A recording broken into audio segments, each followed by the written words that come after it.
तो नमस्ते बच्चों, स्वागत है आपका आपके अपने ही चैनल राफ्ट एजुकेशन एक्सेस में। और मैं हूं निखिल सर। आज के इस वीडियो में हम लोग शुरू करेंगे धातु एवं अधातु कक्षा 10 केमिस्ट्री का तीसरा लेसन। यदि आपने पहला और दूसरा लेसन नहीं पढ़ा है तो पहले प्लेलिस्ट में जाकर उसे पढ़ लें, चेक करें, फिर आपको तीसरा लेसन बहुत आसानी से समझ में आएगा। तो चलिए शुरू करते हैं। देखिए, रसायन शास्त्र में पदार्थों का अध्ययन करते हैं। रसायन शास्त्र पदार्थों का अध्ययन, chemistry is a science of matter.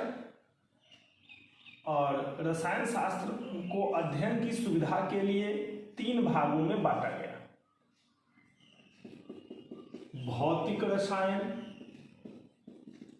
जिसको हम कहते हैं फिजिकल केमिस्ट्री,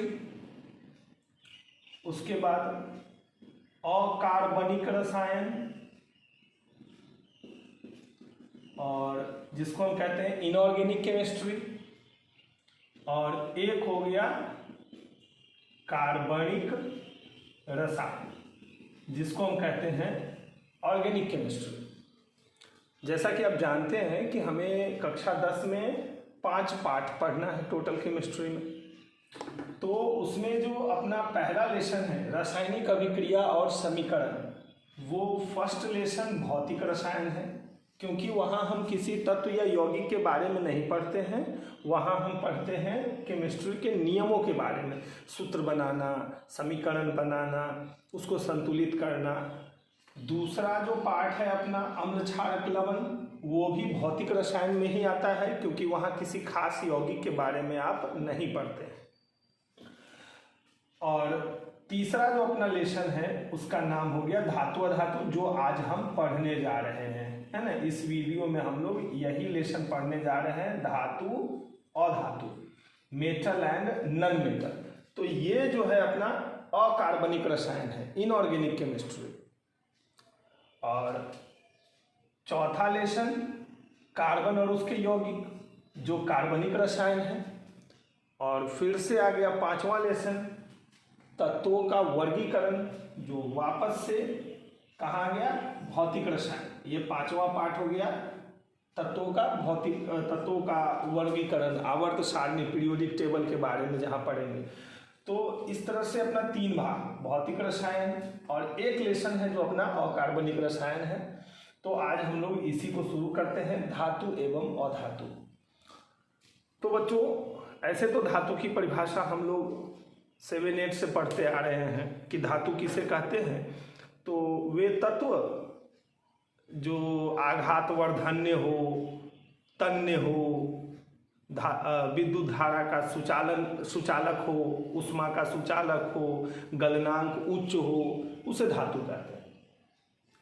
अधातु तो जो आघातवर्धन्य न हो, तन्य न हो, यानी कि जिसको पीट के चदरा न बना सकते हैं, खींच के तार नहीं बना सकते हैं, उसको अधातु कहते हैं। लेकिन बच्चों, इस परिभाषा से 10th क्लास में काम नहीं चलेगा। 10th क्लास में एक स्टैंडर्ड परिभाषा हमको समझनी होगी धातु और अधातु की, और उसी परिभाषा में पूरा का पूरा लेसन समाया हुआ है ना। तो आप पहले धातु और अधातु की परिभाषा को समझने का प्रयास करें कि धातु किसे कहते हैं। तो देखिए, धातु का ऐसे जो परिभाषा है कि वे तत्व जो रासायनिक अभिक्रिया के दौरान इलेक्ट्रॉन का त्याग कर धन आयन बनाते हैं, उसे धातु कहते हैं। नहीं समझे? चलिए अब समझाता हूं। तो आप ध्यान देते चलें। धातु, देखिए पहले कुछ तत्वों का नाम लिखते हैं, है ना। इस पाठ में हम लोग आयनिक बंधन को भी समझेंगे, है ना। ध्यान दीजिए, neon, sodium, magnesium, aluminium, silicon, phosphorus, sulphur, chlorine, argon.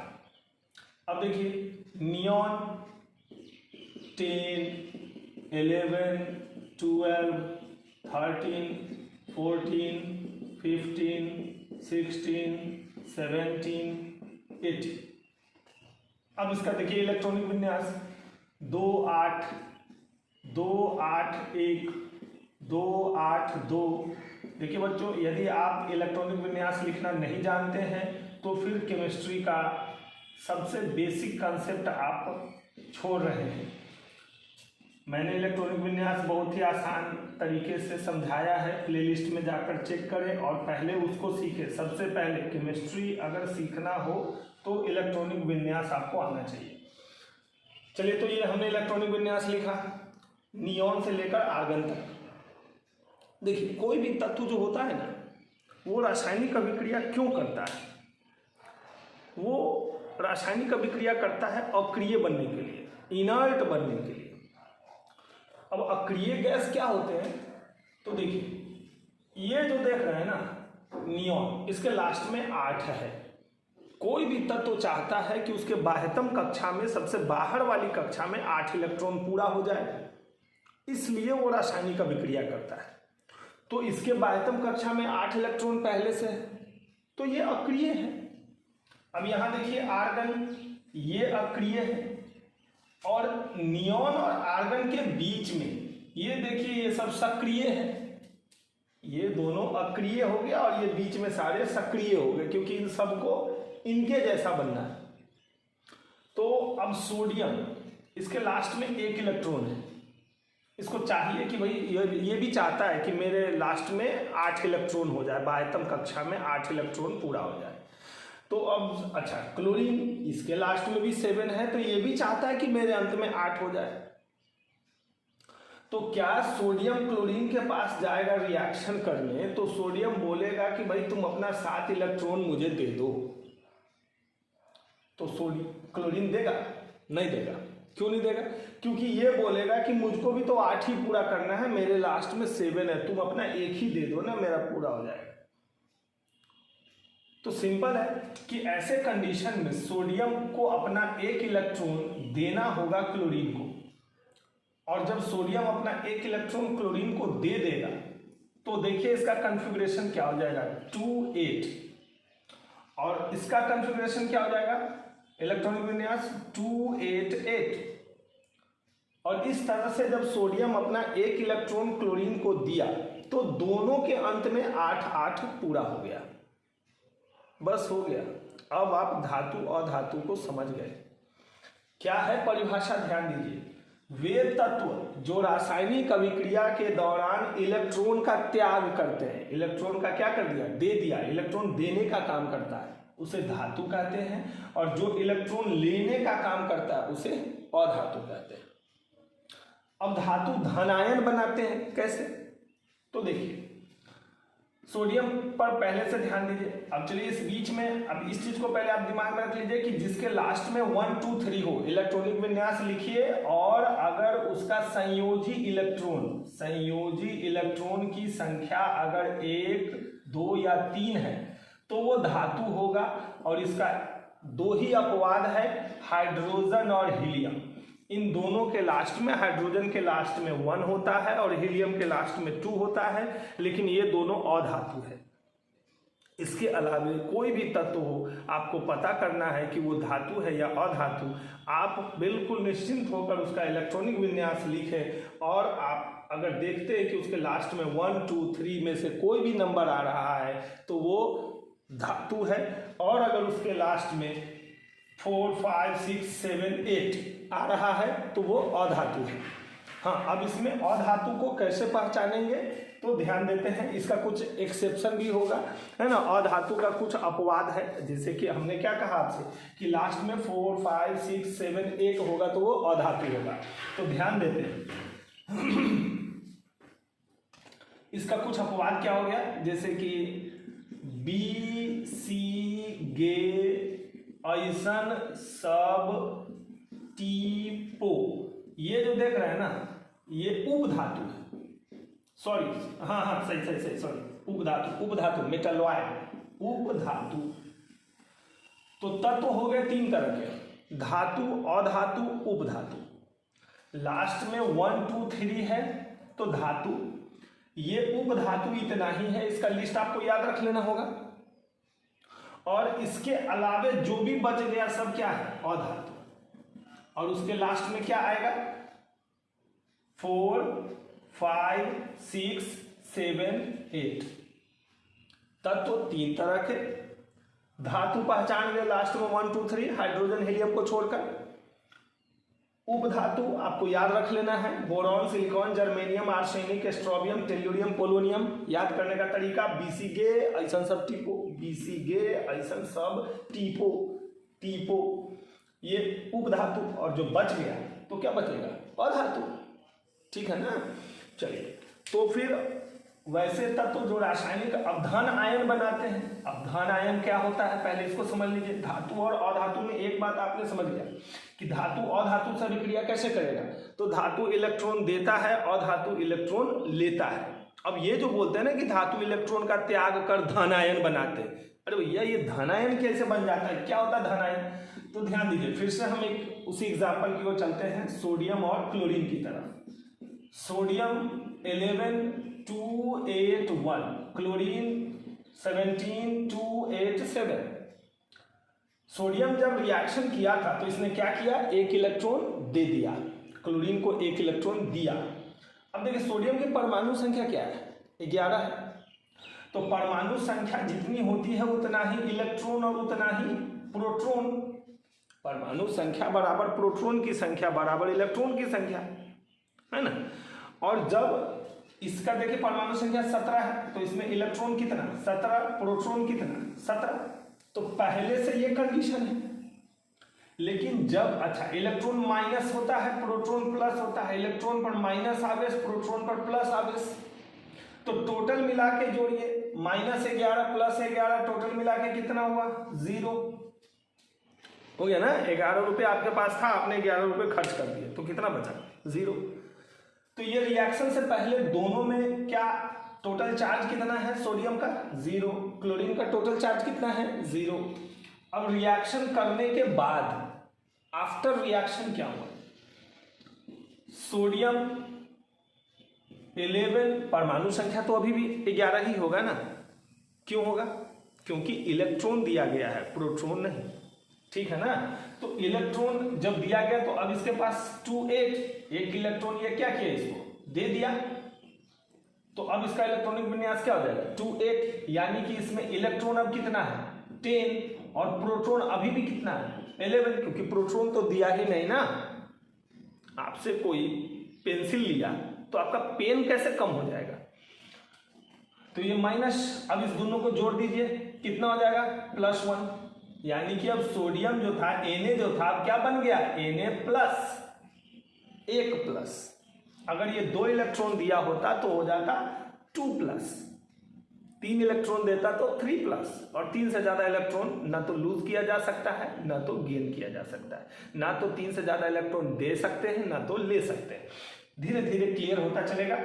चलिए फिर यहाँ देखते हैं क्लोरीन 17, तो इसके पास जब इलेक्ट्रॉन जब ये रिएक्शन कर लिया तो क्या हो जाएगा, इसने उससे 1 इलेक्ट्रॉन लिया है तो अब यहाँ 7 की जगह क्या हो जाएगा 8।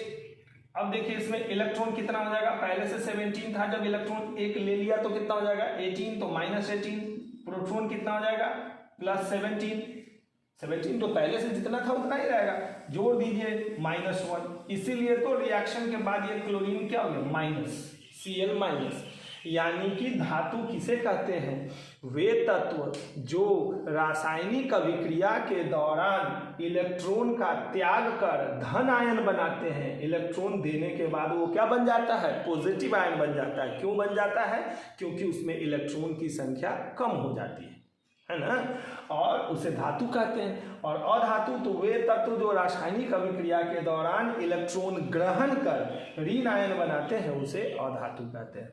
तो धातु और अधातु की परिभाषा बच्चों आपने समझा। और उपधातु किसे कहते हैं, तो उपधातु तो बिल्कुल आसान हो गया, ऐसे तत्व जिसमें धातु और अधातु दोनों के गुण पाए जाते हैं उसे उपधातु कहते हैं। इसका उदाहरण कौन हो जाएगा, वही बी सी गे ऐसन सब टी पो, बस सिंपल है ना। Boron, silicon, germanium, arsenic, stibium, tellurium, polonium, ठीक है ना। आप अगर हो सके तो स्ट्रिक को लिख लीजिए, हमेशा याद रहेगा कि ये उपधातु हो गया।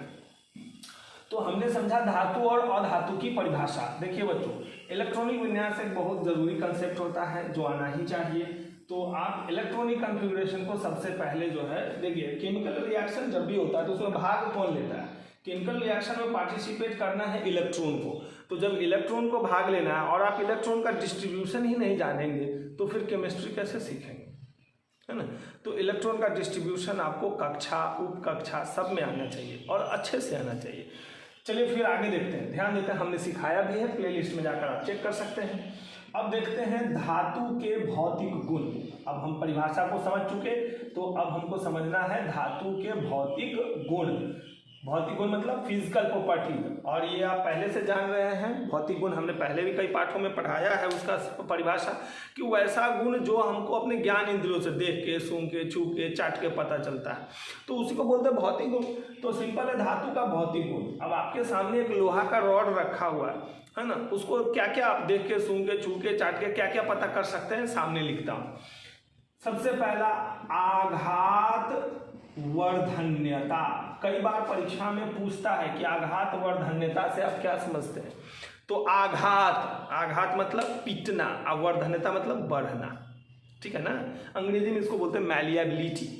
Metals are malleable because they can be change into thin sheet on beating. धातु आघात वर्धन्य होते हैं। क्यों होते हैं?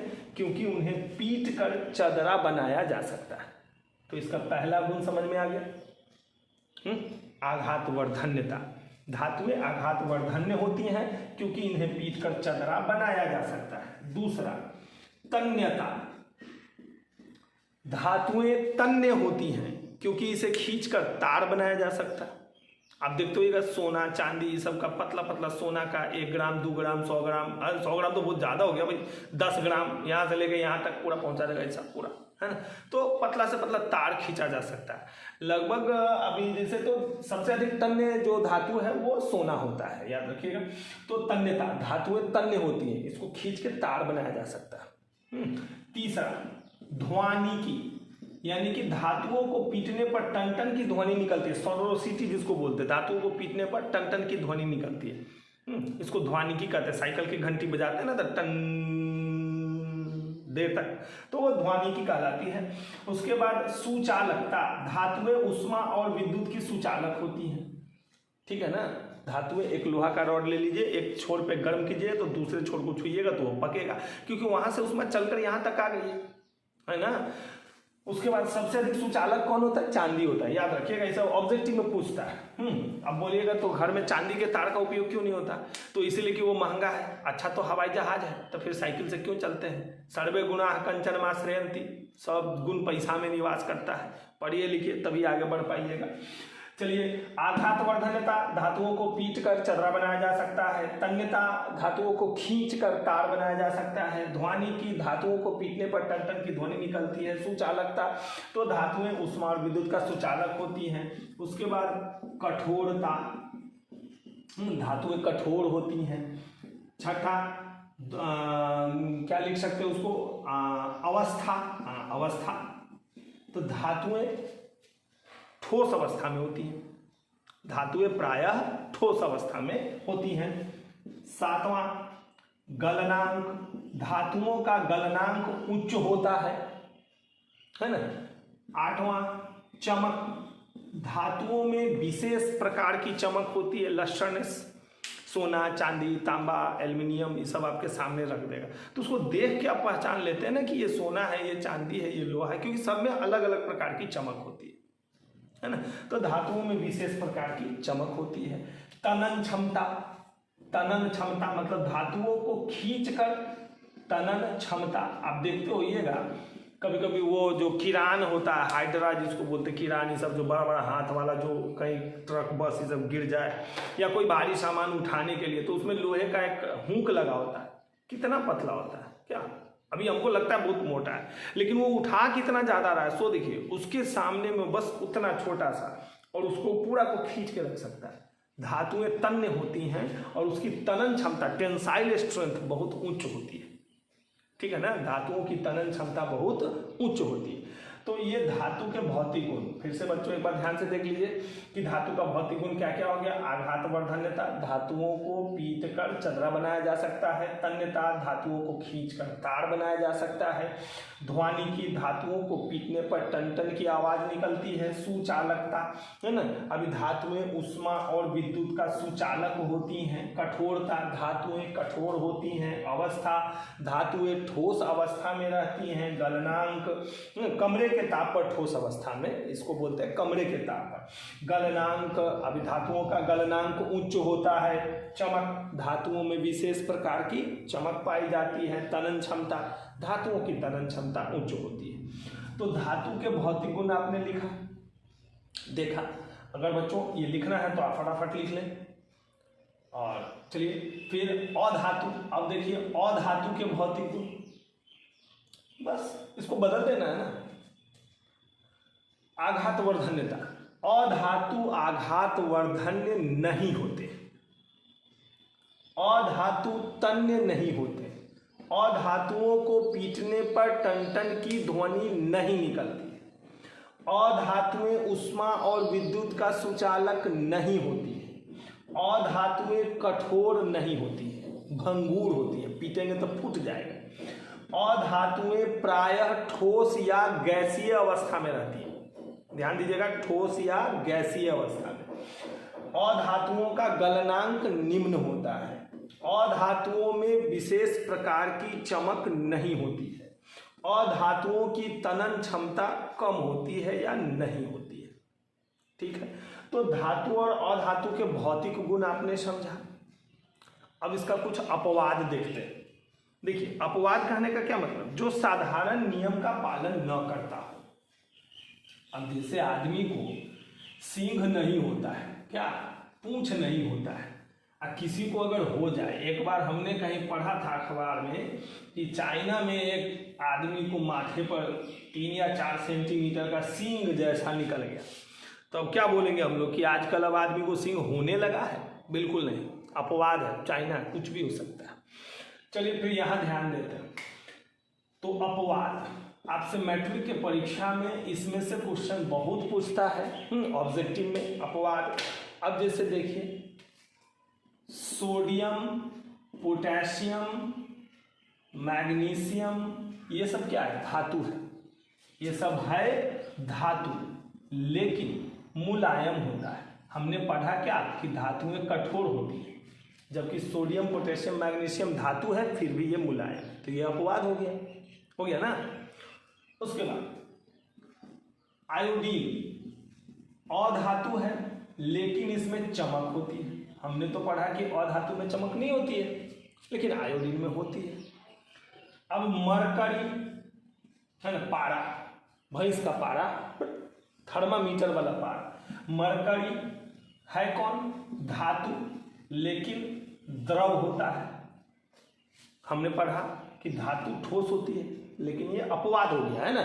ये क्या हो गया? अपवाद। उसके बाद ब्रोमीन, अधातु है लेकिन ये भी द्रव होता है, कमरे की ताप पर द्रव अवस्था में होता है। ये अधातु है। हमने क्या पढ़ा कि अधातु ठोस या गैस होते हैं, ठीक है ना। अधातु ठोस या गैस होते हैं, और ये अधातु क्या है? द्रव है। तो अपवाद हो गया ना। उसके बाद सीसियम है, गैलियम है, ये सब है कौन? धातु, लेकिन इसका गलनांक निम्न होता है। गलनांक निम्न, यानी कि अपने हथेली पर जब इसको रखेंगे ना तो वो पिघल जाएगा, इतना कम, हमारे बॉडी टेम्परेचर से भी कम उसका गलनांक है। तो कहने का मतलब क्या हो गया कि धातु है लेकिन गलनांक निम्न है। किसका? सेसियम और गैलियम का। हमने पढ़ रखा है कि धातु का गलनांक क्या होता है? उच्च होता है, और इसका गलनांक क्या है? निम्न है। तो अपवाद नहीं हो गया, हो गया। अब उसके बाद ग्रेफाइट, ग्रेफाइट कार्बन का एक रूप है ना। कार्बन और उसके यौगिक में हम लोग पढ़ेंगे इसके बारे में बहुत डिटेल में। ग्रेफाइट और हीरा, इस दोनों के बारे में पढ़ेंगे, है ना। तो है ये कार्बन ही, ग्रेफाइट और हीरा दोनों कार्बन ही है। ठीक उसी तरह से जैसे, चलिए पढ़ेंगे इसको डिटेल में, यहाँ पर इसको हम छेड़ना नहीं चाहते हैं। तो ग्रेफाइट अधातु हो गया, कार्बन अधातु है। ग्रेफाइट तो इसका रूप है ना। कार्बन अधातु है, ग्रेफाइट के रूप में उसमें चमक भी होती है और वो सुचालक भी होता है। तो हमने तो पढ़ा है कि जब अधातु होगा तो उसमें न तो चमक होगी न सुचालक होगा, लेकिन यहाँ कार्बन जब ग्रेफाइट के रूप में होता है तो उसमें चमक भी होती है और वो सुचालक भी होता है। हीरा, ये भी अधातु हो गया क्योंकि ये कार्बन का ही एक रूप है जिसको अपर रूप कहते हैं, और ये दुनिया का सबसे कठोर पदार्थ है। हमने क्या पढ़ा कि अधातुएं मुलायम होती हैं, है ना, अधातुएं धातु कठोर होती है ना, अधातु तो भंगुर होता है, लेकिन हीरा दुनिया का सबसे कठोर पदार्थ है ना। तो ये अपवाद हो गया। तो इस तरह से हम अपवाद को देखें। अब हमको समझना है धातु और अधातु के रासायनिक गुण। तो चलिए शुरू करते हैं। धातु, ये बहुत इंपॉर्टेंट टॉपिक है बच्चों, इसको जो है याद रखिएगा, ऑब्जेक्टिव में आपसे बहुत पूछेगा, है ना। अब देखते हैं धातु के रासायनिक गुण। तो पहले आप जैसा कि जानते हैं, इसमें तो मैं सीधा गुण समझाऊंगा, इसके लिए आपको समीकरण बनाने आना चाहिए, सूत्र बनाने आना चाहिए। अगर ये सब आप नहीं जानते हैं तो पहले फर्स्ट लेसन को पढ़ें, बहुत अच्छे से मैंने वहाँ समझाया, सूत्र बनाना, समीकरण बनाना, पहले आप उसको देखें, फिर रासायनिक गुण आपको समझ में आएगा। चलिए ध्यान देते हैं। तो धातु के रासायनिक गुण, धातु के रासायनिक गुण, केमिकल प्रॉपर्टीज ऑफ मेटल्स। तो what are the chemical properties of metals? सबसे पहला ऑक्सीजन से अभिक्रिया, है ना। धातु ऑक्सीजन से अभिक्रिया कर ऑक्साइड बनाते हैं। हाइड्रोजन से अभिक्रिया, धातु हाइड्रोजन से अभिक्रिया कर हाइड्राइड बनाते हैं। आयोडीन से अभिक्रिया, धातु आयोडीन से अभिक्रिया कर आयोडाइड बनाते हैं। क्लोरीन से अभिक्रिया, धातु क्लोरीन से अभिक्रिया कर क्लोराइड बनाते हैं। अब कहिएगा ये क्या बोले जा रहा, कुछ समझ में नहीं आ रहा, ध्यान दीजिए। धातु प्लस ऑक्सीजन, आप कोई भी एक धातु का उदाहरण ले लीजिए, सोडियम, मैग्नीशियम, एल्यूमिनियम, जिंक, ढेर सारा ले लिया हमने। अब इसमें से सबको ऑक्सीजन से रिएक्शन करवाइए। तो दुनिया का कोई भी धातु अगर ऑक्सीजन से अभिक्रिया करेगा तो वो अपना ऑक्साइड बनाएगा। तो सोडियम ऑक्सीजन से रिएक्शन करेगा तो क्या बनाएगा? Sodium oxide. और सोडियम ऑक्साइड का फार्मूला क्या होगा? तो हमने फार्मूला लिखना आपको सिखाया है, Na2O।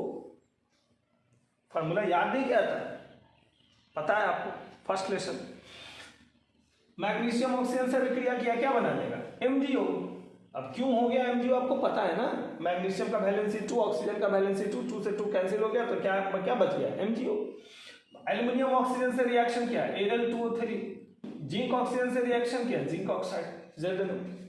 तो धातु ऑक्सीजन से अभिक्रिया करता है तो क्या बनाता है बताइए? धातु का ऑक्साइड। ये आप पहला गुण समझ गए, धातु का ऑक्साइड, ठीक है ना। धातु की ऑक्सीजन से अभिक्रिया क्या होगी? तो धातु का ऑक्साइड बनाता है। बस ये याद होना चाहिए, इसको याद थोड़ी ना किया जाता है, इसको याद नहीं करते भाई, ये याद करने की चीज नहीं है, ये समझना है, बस ये दिमाग में होना चाहिए। फिर तो आप ऐसा ढेर सारा उदाहरण लिख सकते हैं एग्जाम में, किसी भी तक आप घर से याद करके जाइएगा। Sodium oxygen Na+O2 एरोसाइन Na2O, Na+O2 एरोसाइन Na2+O, sorry Na2O। हाँ, एग्जाम में पूछ दिया कि एल्यूमिनियम ऑक्सीजन से रिएक्शन करता है तो क्या होता है, तो क्या लिखिएगा भाई? तो प्रॉब्लम हो जाएगी ना। बच्चा को केमिस्ट्री इसीलिए भारी लगने लगता है। तो ध्यान देते हैं पहले। चलिए और एग्जाम्पल को मिटा देते हैं और भी देखते हैं। दूसरा गुण देखते हैं, धातु प्लस हाइड्रोजन। सिंपल है, क्या बनेगा? आप एक धातु पकड़िए और हाइड्रोजन लीजिए, रिएक्शन करवाइए, क्या बन जाएगा? ZnH2, zinc hydride. तो धातु हाइड्रोजन से अभिक्रिया कर धातु का हाइड्राइड बनाते हैं, क्या बना भाई? धातु का हाइड्राइड। तीसरा क्लोरीन से अभिक्रिया, धातु प्लस क्लोरीन। कोई भी धातु ले लीजिए और क्लोरीन के साथ उसका रिएक्शन करवा दीजिए, बन गया धातु का क्लोराइड, यानी कि जो धातु है उसका क्लोराइड, सोडियम क्लोराइड। तो यहाँ क्या लिखा जाएगा? धातु का क्लोराइड। एग्जाम में क्वेश्चन पूछ देगा, 5 नंबर का लॉन्ग क्वेश्चन पूछ देगा कि धातु के रासायनिक गुण लिखें। तो आपको इस तरह से लिखना होगा, थोड़ा एक्सप्लेन करके कि हाँ धातु की ऑक्सीजन से अभिक्रिया, तो धातु ऑक्सीजन से अभिक्रिया कर धातु का ऑक्साइड बनाते हैं, फिर उसके नीचे उसका शब्द समीकरण लिख दीजिए, फिर उसके नीचे एक उदाहरण लिख दीजिए रासायनिक समीकरण, हो गया। इस तरह से 5-6 लिख दीजिए, जितने मार्क्स का है कम से कम उतना प्रॉपर्टी। 4 धातु की अम्ल से अभिक्रिया। अब देखिए धातु कोई एक धातु ले लीजिए, अम्ल कोई एक अम्ल ले लीजिए, अम्ल क्षारक लवण में आपने पढ़ रखा।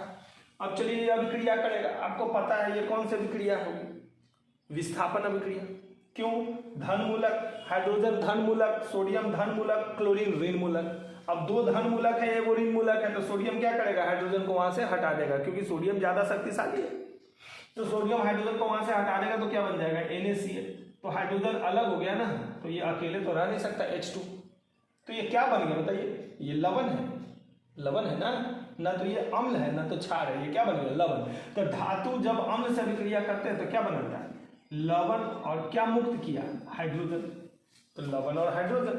अब इसमें याद क्या करना है, उसके बाद देखिए मोस्ट इंपॉर्टेंट कि धातु की क्षार से अभिक्रिया, तो धातु क्षार से ज्यादा अभिक्रिया नहीं करती, ये वाला सब ये टॉपिक आप अम्ल क्षारक लवण में भी पढ़ चुके हैं। तो धातु प्लस क्षार तो क्या बन जाएगा, तो आप एक धातु ले लीजिए जिंक, क्षार ले लिए NaOH, और ये रिएक्शन कर लिया Na2ZnO2 प्लस हाइड्रोजन को अलग कर दिया, तो क्या बना दिया, लवण और हाइड्रोजन गैस मुक्त। अब देखिए, तो अभी तक हमने धातु के 5 रासायनिक गुणों को समझा। अब मोस्ट इंपॉर्टेंट केमिकल प्रॉपर्टी जो धातु का है, जल से अभिक्रिया, उसको ध्यान से समझिएगा, ठीक है ना। 6ठा गुण हम लोग रासायनिक गुण पढ़ेंगे धातु का, जल से अभिक्रिया, धातु की जल से अभिक्रिया। तो देखिए बच्चों, इसको ध्यान से समझिएगा। 6ठा प्रॉपर्टी हो गया जल से अभिक्रिया। देखिए धातु जो होते हैं ना 3 प्रकार के होते हैं, बहुत अधिक सक्रिय उच्च क्रियाशीलता वाले धातु, मध्यम श्रेणी के धातु और निम्न क्रियाशील धातु, है ना। धातु की क्रिया जैसे आपका जो NCERT बुक है, उस बुक में आप देखेंगे तो मैं आपको दिखा देता हूँ, और इस क्रियाशीलता श्रेणी को आप याद रखेंगे। देखिए यहाँ 2 जगह पे भी दिया है, हिंदी मीडियम वाला बुक जो है अभी उसमें 55 पेज नंबर में दिया है। यहाँ पे देखिए ये उच्च क्रियाशील धातु है, ये मध्यम श्रेणी वाला हो गया, ये निम्न श्रेणी वाला हो गया। या देखिए फिर, और इधर दिखाता हूँ मैं आपको, यहाँ ये सक्रियता श्रेणी, इसको कहते हैं सक्रियता श्रेणी, ठीक है ना।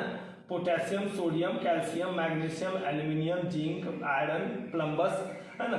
तो इसको याद रखना। ये जो देख रहे हैं ना ऊपर, पोटेशियम सबसे ज्यादा शक्तिशाली है, सबसे ज्यादा ताकतवर है, बोलते हैं ना कि ये उसको हटा देगा। क्यों हटा देगा, तो वो ताकतवर है, तो वही पोटेशियम सबसे अधिक ताकतवर। और गोल्ड जो हो गया NCERT के हिसाब से, NCERT में जो दिया है, ऐसे प्लैटिनम सबसे लिस्ट रिएक्टिव है, लेकिन NCERT जो का है उसी का पालन करना चाहिए एग्जाम में मार्क्स के लिए। तो अभी पोटेशियम सबसे ऊपर है और गोल्ड यहाँ कहाँ है, सबसे नीचे। तो इस श्रेणी के अनुसार पोटेशियम सबसे अधिक क्रियाशील हो गया और गोल्ड सबसे कम क्रियाशील हो गया, ठीक है ना। इसको सक्रियता श्रेणी कहते हैं। तो अब देखिए ऊपर वाला उच्च सक्रियता में आ गया, बीच वाला मध्य सक्रियता में, मध्यम श्रेणी का, और नीचे वाला निम्न श्रेणी का। निम्न श्रेणी का होने का मतलब उस क्रियाशीलता में निम्न, महंगा तो सबसे ज्यादा होगा, क्रियाशीलता जितनी कम होगी वो उतना ज्यादा कॉस्टली हो जाएगा, ठीक है ना। नोबल मेटल उसको बोलते हैं, है ना, नोबल मेटल। तो चलिए फिर देखते हैं यहाँ, तो जल से अभिक्रिया, तो जल से अभिक्रिया धातु 3 तरह से करेगा। उच्च अभिक्रियाशीलता वाले धातु जैसे सोडियम, मध्यम श्रेणी वाले जैसे कि कैल्शियम, और कम अभिक्रियाशील धातु जैसे कि आयरन। ध्यान दीजिए 3 कंडीशन हो गया। उच्च सक्रियता वाले धातु, तो उच्च सक्रियता वाले धातु जैसे कि सोडियम, तो ये हमेशा अभिक्रिया करेगा ठंडे जल से, कर सकता है। अब कहिएगा अगर इसको गर्म जल से अभिक्रिया कराएंगे तो क्या होगा, तो भाई एक बात बताइए, आपको बहुत जोर की भूख लगी है, ठंडा बसिया जो है सब खा सकते हैं, तो गर्म पूरी देगा तो क्या करेंगे भाई, वो तो और तेजी से खाएगा, दबा के 2 ज़्यादा खाएगा। तो सिंपल है, सोडियम ठंडे जल से अभिक्रिया यानी कि उच्च सक्रियता वाले धातु ठंडे जल से अभिक्रिया कर लेते हैं, मध्यम वाले गर्म जल से अभिक्रिया करते हैं, और निम्न अभिक्रिया वाले जलवाष्प से अभिक्रिया करते हैं, भाप से, वाटर वेपर से। तो ये किससे, ठंडा जल से, मध्यम वाला गर्म जल से, और निम्न सक्रियता वाला किससे, जलवाष्प से। अब देखिए जब यह अभिक्रिया करेगा तो क्या बनेगा, सोडियम जब पानी से अभिक्रिया करेगा तो बनाएगा Na2O प्लस हाइड्रोजन को अलग। कैसे, ये धन मूलक, तो ये धन मूलक किसको हटा देगा, हाइड्रोजन को, तो ऑक्सीजन उसके साथ चला गया तो हाइड्रोजन अलग हो गया। ध्यान दीजिएगा, बहुत इंपॉर्टेंट है। कैल्शियम यहां रिएक्शन किया तो CaO और हाइड्रोजन को अलग कर दिया। यहां देखिए आयरन तो Fe3O4 फेरिक ऑक्साइड, एग्जाम में बहुत पूछता है कि लाल तप्त लोहे पर जलवाष्प प्रवाहित करने से क्या होता है, फेरिक ऑक्साइड, फर्स्ट लेसन में भी ये रिएक्शन है, और हाइड्रोजन को अलग कर दिया। तो देखिए धातु जब जल से अभिक्रिया करता है तो ये अभिक्रिया 2 स्टेप में होता है, ध्यान से समझिएगा, मोस्ट इंपॉर्टेंट टॉपिक है। धातु जब जल से अभिक्रिया करता है तो ये 2 स्टेप में करता है। पहले स्टेप में ये ऑक्साइड बनाता है, और दूसरे स्टेप में जो ऑक्साइड बना हुआ है वो ऑक्साइड वापस पानी से अभिक्रिया कर लेता है और हाइड्रोक्साइड में बदल जाता है। समझे बात, पहले स्टेप में जैसे सोडियम का टुकड़ा है, उसको पानी में डाला तो वो पहले सोडियम ऑक्साइड बनाएगा और हाइड्रोजन गैस निकालेगा, ठीक है। और अब वो सोडियम ऑक्साइड वापस से पानी से अभिक्रिया कर लेगा, तो बोलेगा एक बार तो कर लिया था, हाँ, तो अब वो दोबारे करेगा, ये वाला दोबारे दूसरे पानी से, दूसरे मोलिकुल से रिएक्शन कर लिया और बना देगा सोडियम हाइड्रोक्साइड। तो यानी कि धातु, उच्च सक्रियता वाले धातु जब जल से अभिक्रिया करते हैं तो क्या करते हैं, तो पहले धातु का ऑक्साइड बनाते हैं और फिर धातु का ऑक्साइड जल से अभिक्रिया कर धातु का हाइड्रोक्साइड में बदल जाता है। तो ध्यान दीजिए, अब दोनों रिएक्शन को जोड़ते हैं तो देखिए इससे ये कट गया, पहले तो इसको संतुलित कर लेते हैं। तो चलिए इसको पहले संतुलित कर लेते हैं। संतुलित करना हमने सिखाया है आपको, है ना, पहले वाले लेसन में, फर्स्ट लेसन में ही। तो चलिए इसको संतुलित कर लेते हैं। 2 दे दिया तो 2NaOO2, चलिए संतुलित हो गया। NaOH यहाँ पे 2 लगा दिए, हो गया संतुलित। अब देखिए Na2O से Na2O कट गया और कोई कटने वाला तो है नहीं, जोड़ दीजिए अब 2Na प्लस एगो H2O एगो H2O, तो कै गो H2O हो गया, 2H2O। इसको partial method of chemical balancing बोलते हैं, इक्वेशन बैलेंसिंग। ये समीकरण को संतुलित करने का एक अलग विधि हो गया, ये पार्शियल मेथड इसको बोलते हैं। कभी इस पर अलग से वीडियो बनाएंगे। 2NaOH और प्लस H2, तो ये हमारा फाइनल प्रोडक्ट हो गया। तो हम ऐसा नहीं बोलेंगे कि धातु जल से अभिक्रिया कर धातु का हाइड्रोक्साइड बनाते हैं, ऐसे नहीं बोलेंगे। हम बोलेंगे कि धातु, कौन से धातु, उच्च सक्रियता वाले धातु ठंडे जल से अभिक्रिया कर या सीधा जल से अभिक्रिया कर धातु का ऑक्साइड बनाते हैं और धातु के ऑक्साइड पुनः जल से अभिक्रिया कर धातु का हाइड्रोक्साइड बन जाता है। अब ये अभिक्रिया, अब चलिए अब ये तो उच्च सक्रियता वाला देख लिए। अब देखिए मध्यम श्रेणी वाला, तो मध्यम श्रेणी वाला में हमने एक उदाहरण लिखा है बी कैल्शियम का, कैल्शियम मैग्नीशियम ये सब लिखते थे। तो अब यहाँ कैल्शियम ऑक्साइड जो बना है ना, ये वापस से पानी से रिएक्शन करेगा और बना देगा कैल्शियम हाइड्रोक्साइड, ठीक उसी की तरह। यानी कि पहले धातु जब जल से अभिक्रिया करता है तो क्या बनाता है, ऑक्साइड बनाता है, और फिर वो ऑक्साइड जल से मिल के क्या बना देता है, हाइड्रोक्साइड बना देता है। अब चलिए इसको संतुलित कर लेते हैं। तो ये संतुलित है और ये भी है। चलिए अब इसको जोड़ लेते हैं। CaO से CaO कट गया, क्या बच गया, Ca प्लस 2H2, तीर का निशान, CaOH का होल 2 प्लस H2। यानी कि इस दोनों में तो बात समझ में आ गई।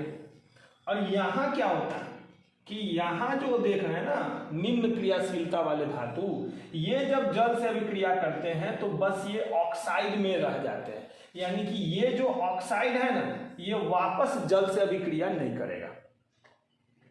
ठीक है ना, इसका रिएक्शन एक ही स्टेप में होता है, यही अंतर है। तो आपसे पूछ दिया एग्जाम में कि धातु जब जल से अभिक्रिया करता है तो क्या होता है, तो ध्यान से सुनिएगा। जब धातु जल से अभिक्रिया करते हैं तो उच्च और मध्यम श्रेणी के क्रियाशीलता वाले धातु का ऑक्साइड बनाते हैं तथा हाइड्रोजन गैस मुक्त करते हैं। बनने वाला धातु का ऑक्साइड पुनः जल से अभिक्रिया कर धातु का हाइड्रोक्साइड बन जाते हैं, यानी कि उच्च क्रियाशीलता और मध्यम वाला 2 स्टेप में हुआ, जबकि निम्न क्रियाशीलता वाले धातु जल से अभिक्रिया कर ऑक्साइड में बदल जाते हैं। बस ये हाइड्रोक्साइड में नहीं बदलेगा। ये जो देख रहे हैं ना एल्यूमिनियम ऑक्सीजन से रिएक्शन किया एल्यूमिनियम ऑक्साइड, अब वो हाइड्रोक्साइड में नहीं जाएगा। ठीक है, चलिए अब यहाँ कुछ क्वेश्चन और भी है, इतना ही आसान नहीं है। क्वेश्चन था कि सोडियम के टुकड़े को जल में डुबाने पर उसमें आग लग जाती है, क्यों? ये तो देख रहे ना हाइड्रोजन गैस, सोडियम में आग नहीं लगता, आग हाइड्रोजन में लग जाता है। हाइड्रोजन बहुत ज्वलनशील है ना, तो बोलिएगा हाइड्रोजन तो यहाँ इस सब जगह पे निकल रहा है। कैल्शियम के टुकड़ा को भी पानी में डाले तो हाइड्रोजन निकला ना, आयरन को भी डाले तब भी हाइड्रोजन निकला, तो आग तो सब में लगना चाहिए। बिल्कुल सही बात। लेकिन आपको पता है ना कि दहन की क्रिया के लिए ज्वलन ताप का होना जरूरी है। अब चारों तरफ लकड़ी काठी सब कुछ होता है, ऑक्सीजन भी है, तो फिर वो अपने आप जल क्यों नहीं जाता है? ज्वलन ताप, इग्निशन टेम्परेचर। बस यहाँ जो अभिक्रिया हो रही है ये सारी अभिक्रियाएं ऊष्माक्षेपी हैं। कभी देखे होइएगा पोचारा इस सब के लिए जो चूना आता है उसको जो पानी में डालते हैं तो खदकने लगता है ना, उसको छू के देखिए तो गर्म होगा, तो वो ऊष्माक्षेपी अभिक्रिया है। यानी कि इस सब जगह पर देख रहे हैं ना, इस सब जगह पर ऊष्मा निकल रही है, इस तीनों में ऊष्मा निकल रही, प्लस ऊष्मा, तीनों में। 3 एग्जाम्पल है ना, तीनों में ऊष्मा निकल रही है।